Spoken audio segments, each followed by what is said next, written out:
Next on Arizona 360, exploring the daily impact of the teacher walkout. The community has responded so well. How giving raises to teachers will cost property owners in Pima County. Late hours of this deal, this was thrown in under the carpet. Heartbreak for a community after a police officer is killed in the line of duty. We feel that pain for quite a while. Hello and welcome to Arizona 360. I'm Lorraine Rivera. Thank you so much for joining us. We spent this week looking at the impact of the teacher walkouts on parents, students, and teachers themselves. We'll see how the week played out, how it all ended, a budget that includes teacher raises. Governor Ducey signed new legislation late this week. Organizers leading the protests announced they would return to work as soon as lawmakers passed a spending bill. The budget gives teachers a 9% raise for the next school year at a cost of about $300 million. It also requires more than a dozen school districts to levy a secondary property tax to cover the cost of court-ordered desegregation programs. It includes the Tucson Unified School District. We invited Pima County Superintendent of Schools, Dustin Williams, to learn more about how this budget affects districts throughout the county.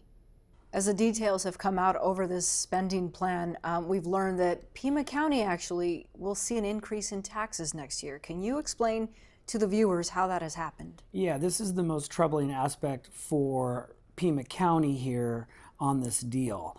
Basically, we do have a tax increase. There was a rebate that the state gave in this deal, in the late hours of this deal. This was thrown in under the carpet, and now individuals, approximately 100,000 parcels, all located in the TUSD school district, will see their taxes increase, somewhere in the line of about $10 per 100,000 assessed value of their home. This is all because of the desegregation order that's in place. Can you provide viewers with an understanding of what that entails? Yeah, so basically in the late 70s, TUSD got in some trouble for segregating kids, and a court case followed, and they were found liable and guilty.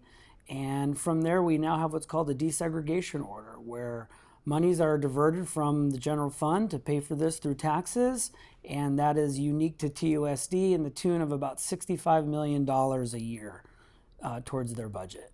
And that $65 million needs to be taxed, and essentially this increase means the taxpayers will be footing that bill. Right, and there was a constitutional initiative that said that on their primary tax, it couldn't go over 1%. And this now new deal takes that away because they move that burden to the secondary primary tax, which means now the homeowner will take that burden over.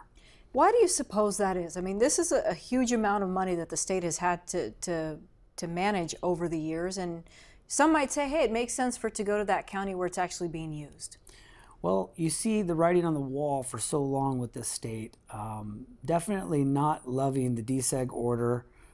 The court case has dragged on, in my opinion, way too long, and now the government has just kind of said, hey, this is on you now, so that could be one way to look at it.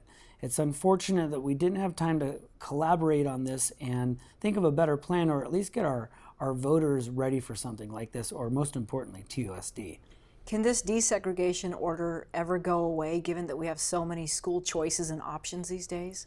Yeah, it's just like a court case. So if anyone has a court case that they're in, they can decide to settle, and this could be ended. It would have to have a judge approve this, and that would be very beneficial for, I think, everyone in the long run. Many teachers have already signed contracts for next academic year. Would this raise be written in some sort of addendum?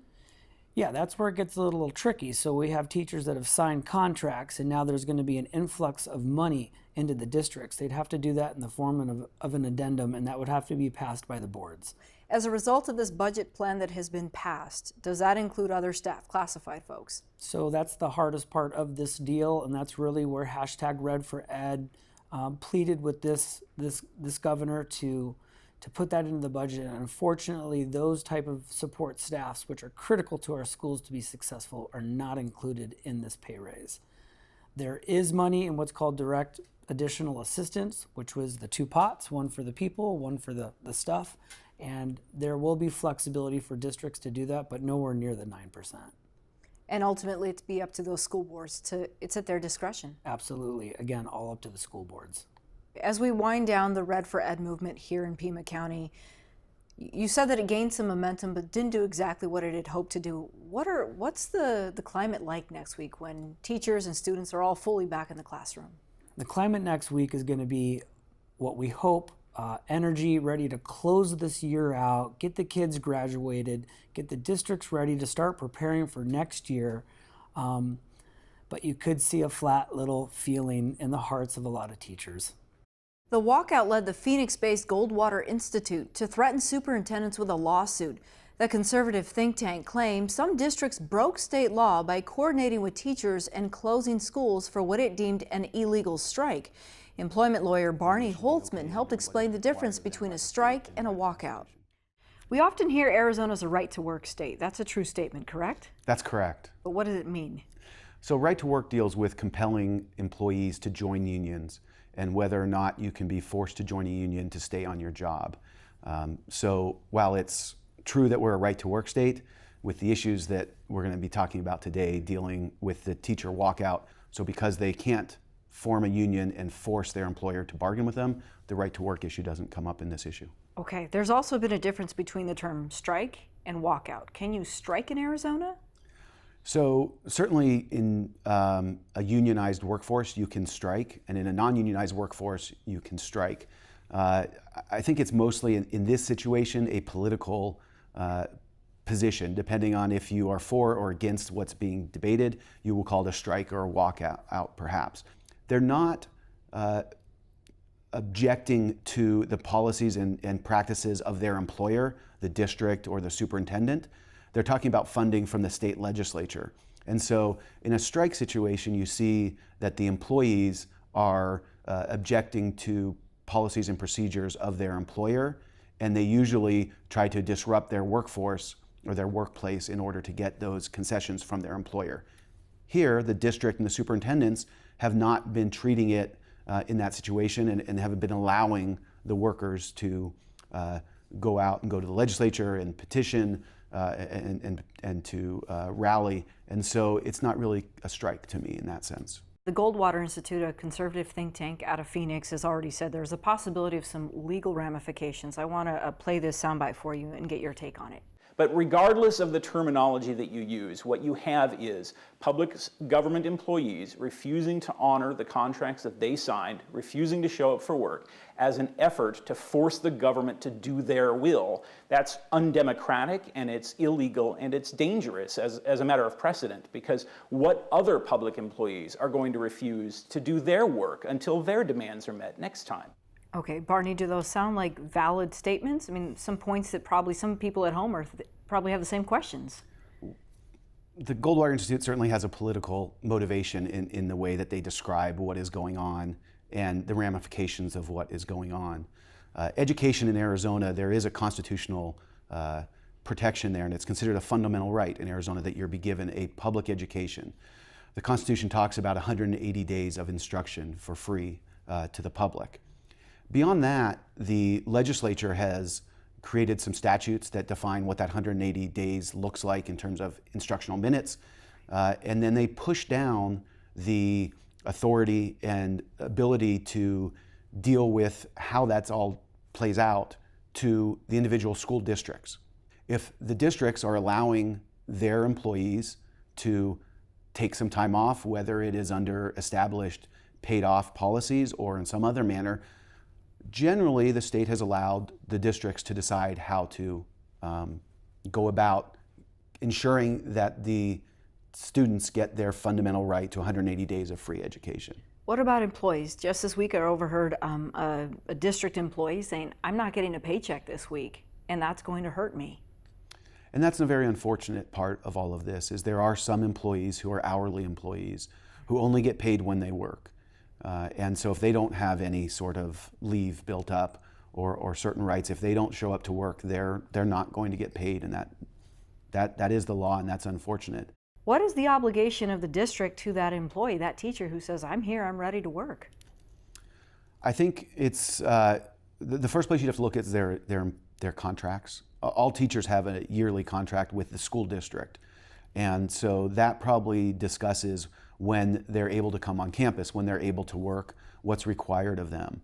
Most of them have some sort of language, most employment agreements have some sort of language that you will do the work that is provided to you in the time periods that we provide it to you. And so while they may not agree with the decision of some of their colleagues to walk out, if the school decides to close for whatever reason, whether it's this issue, whether there's a health risk, whatever happens, that they have to abide by the decision of their employer. Prior to the budget, as the walkout progressed, we took a closer look at its impact. It brought Arizona 360 to a church in Tucson that opened its doors to hundreds of students, the state capitol where teachers demonstrated as lawmakers began to consider a budget, a public school district in Pima County where instruction never stopped, and to a high school in Oro Valley where students continued to study despite canceled classes. Our story begins last Friday. And I have fun. Red for Ed Day Camp started when my wife and I heard that we actually got an email from our school that my son's at saying that school would be closed on Thursday. We just started praying and asking God to, if this is something that He'd want to do, then we could meet the need of a community. Okay. And Debbie's doing that? Debbie's going to take that today, and then Louie will resume the rest of the week as long as this goes. Next week. My name is Ryan Burbank. I'm the children's pastor at Victory Worship Center. We have about 575 kids right now who are registered for the day camp. There have been so many different kinds of kids and families that have come through so far. Some as far as 15, 20 miles away, some as close as across the street. There's single parent families, there's families from different countries who are here. Today we have game stations set up for the kids. We have a movie theater station set up. And then there's also snacks and lunch as well. She's gonna drop in at about 10:45. So she gets.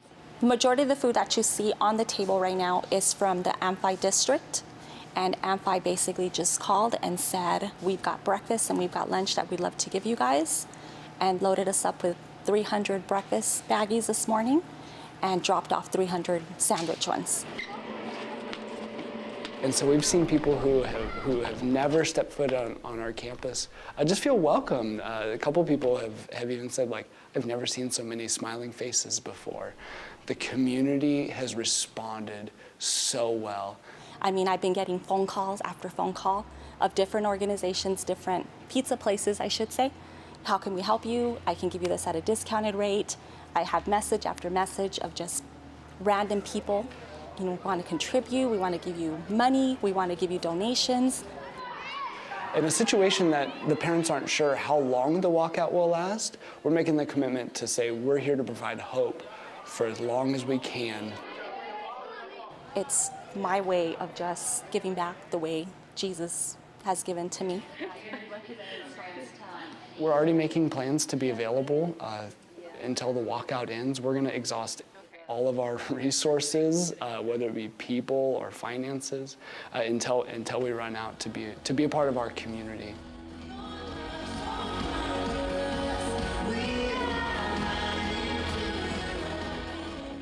Are you ready to get this day started?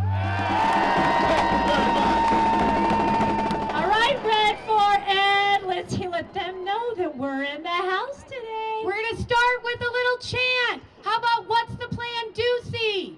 Are you ready? What's the plan, Doocy? What's the plan? What's the plan, Doocy? What's the plan?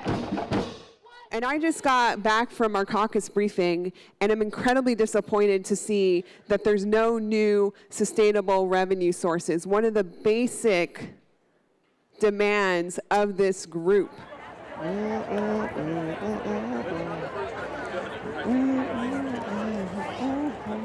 By funding education, it's not just teachers. It is all the people that make it work, classroom supplies, support staff. It's the whole package that needs support.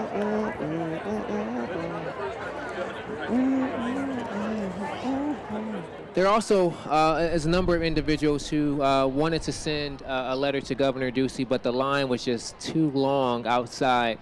So they asked if I could read a letter to the governor, and I said absolutely. So, Mr. Governor, I hope you're listening.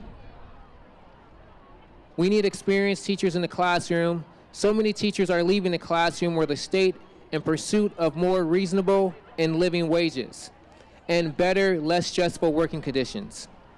Changing this, though, through higher wages from a clean source of funding, raising funds to help our schools and our students, and encourage our teachers to stay, would help so many of us in so many of these dire positions. They're really stuck on the teacher's salary, and I know most teachers would love a pay raise, but what we definitely want is for our kids to have safe schools and access to new curriculum and access to counselors, and the funding for that just doesn't seem to be there. It sounds like it's all going to be in one pot, and that districts are going to have to choose to either give raises to support staff or hire more support staff, or fix crumbling buildings and buy new books. I have been so inspired by your movement, by the Red for Ed, because it's not falling upon deaf ears. So thank you everyone for coming to the Capitol, and I'm looking forward to seeing you bring your voices again tomorrow. All right, signal please. Okay, 3, 2, 1, 0. Thank you. All right, it's one of those things where you kind of just say you've got your routine and the kids are used to it, and disrupting that, especially this late in the school year, is hard for them to continue that normal learning. They're getting excited for summer, and it's just easiest for us to be here and more beneficial for them as well. Can I use the restroom? No, it's almost lunch. Yes. We decided as a school that participating for one day would be best. We have a small school being, way out in 3 Points, and so we wanted to make sure that our students weren't going to be kind of left out, and that their families would be taken care of as far as our school accommodating them. So they provided us with subs for the day, and we just left regular plans like they would have a normal school day.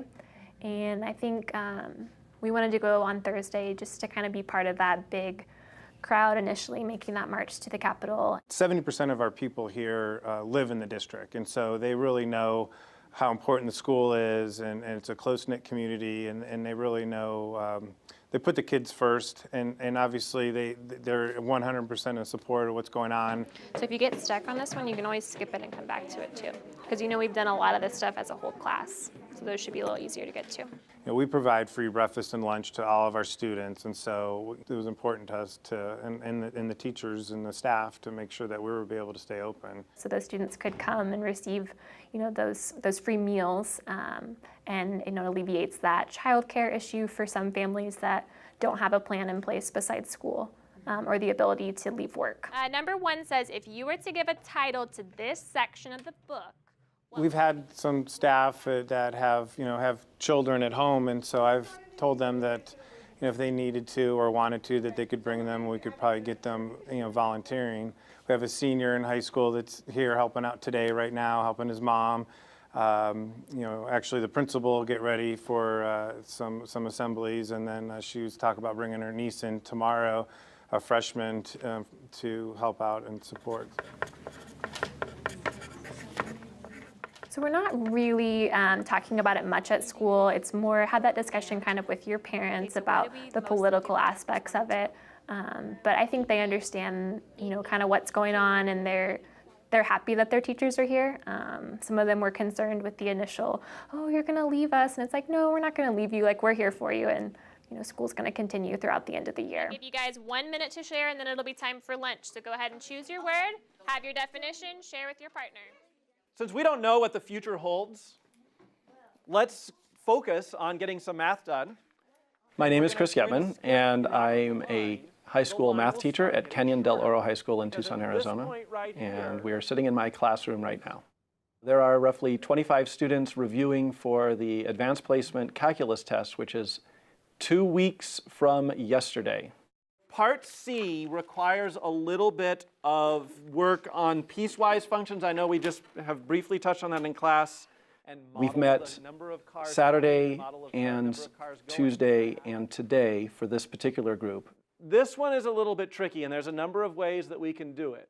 I definitely feel way more prepared than I did a little while ago. So don't lose too much sleep over this if it didn't happen normally or come naturally. Mr. Yetman scheduled 42 of these review sessions after school for 2 hours a day, just for purely our own benefit, and they're a huge help. He will answer all of your questions. Is it common for them to give us a graph like that? This is the only problem I've seen that has a graph. I care deeply for my students, and their ability to perform well on the test means college credit. Doing well on this test would help advance me into my math career. Not having to take redundant courses. Help push me in a better direction. Saving a lot of money in college. I am not being paid for any of this time. I've received $0 for everything that I've done in the last 4 days. My printer is out of ink.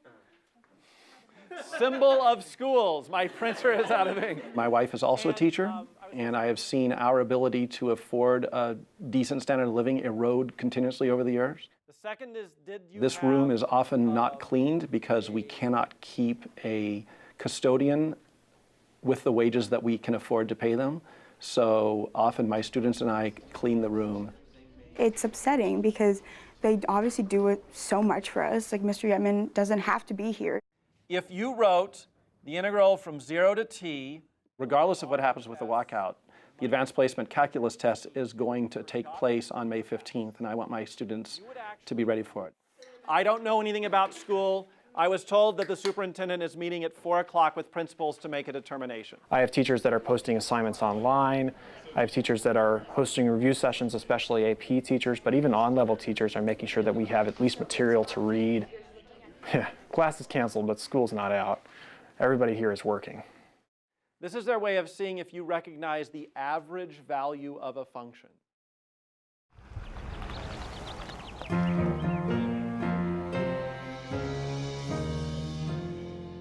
Arizona is mourning after a Nogales police officer was shot and killed in the line of duty.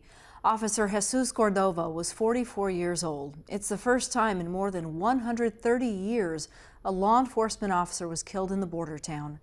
Tony Estrada, the sheriff of more than 25 years, is convinced the county is changing, but not necessarily becoming less safe. This has awoken some fear in the community about, what's happening. When you start seeing a series of things like that, you start to wonder, are we really making a major change for the worse? Or is it just something that's passing by, like a little lull or like a little, we'd like to think that it's something that's not going to be normal and happening in our border community. But it worries us because we're not used to this. We're not used to seeing this type of violence. 2 murders in 2 months. Prior to that, it had been at least 5 years that law enforcement in Santa Cruz County had investigated a homicide. Then last week, a gunman used an assault rifle to murder a police officer on a weekday afternoon. I think it's very rare that we see these things, and obviously it impacts us tremendously. For the last 25 years, Tony Estrada has served as the county sheriff. Before that, he was a police officer. This has been all my life. This has been my, 50 years of law enforcement is more than half of my life. Born in Nogales, Sonora, raised in Nogales, Arizona, he takes safety and security of this community personal. It's not going to be a norm. I think we're not going to allow it to be the norm. But it's sad that it's not only in communities like ours that we're starting to see, a violence. This obviously was. Well, it's big city crime in a small town.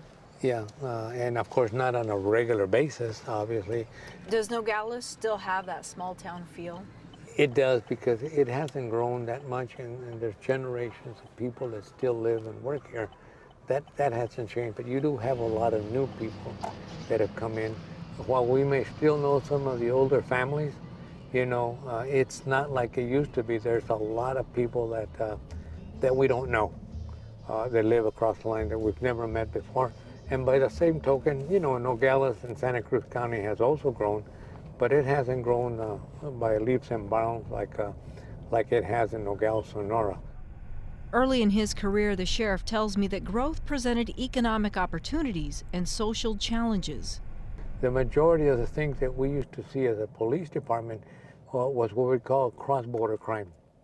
Things that happen of people that cross the border because there were gaps all over the fence and they would cross over. At night, they'd burglarize a store, they'd burglarize houses, they would break into cars. The majority, like I said, 50% times 80% of the people in the jail were Mexican nationals, legal or illegal. Then law enforcement presence grew. As far as beefing up law enforcement here on the border, it all started about 1995. That's when we started seeing more Border Patrol agents come in, then we started seeing the wall, more technology, more floodlights, sensors, things of that nature. And as a result of that, that's how come we have such a safe community, because we have a lot of law enforcement officers here. They back us up, they report things, they deter things. We have great partnerships and great relations with them. That sense of safety and security is what Sheriff Estrada wants to try and guarantee, though he knows he can't. You can't prevent a lot of these things because you don't know where they're coming from to start with, what motivates people to do things. In Nogales, did you have some sense of security, like, I could be a cop here, it's a safe place? Yes, we didn't see the things that you normally would see in other communities, the challenges that they have with violence and gangs and things of that nature. So yeah, there is a sense that it is a safe community. But when something like this happens, it shatters that image, and it shatters that sense of security for the officers that, hey, you know what, it can happen here. Ready, go! And it did.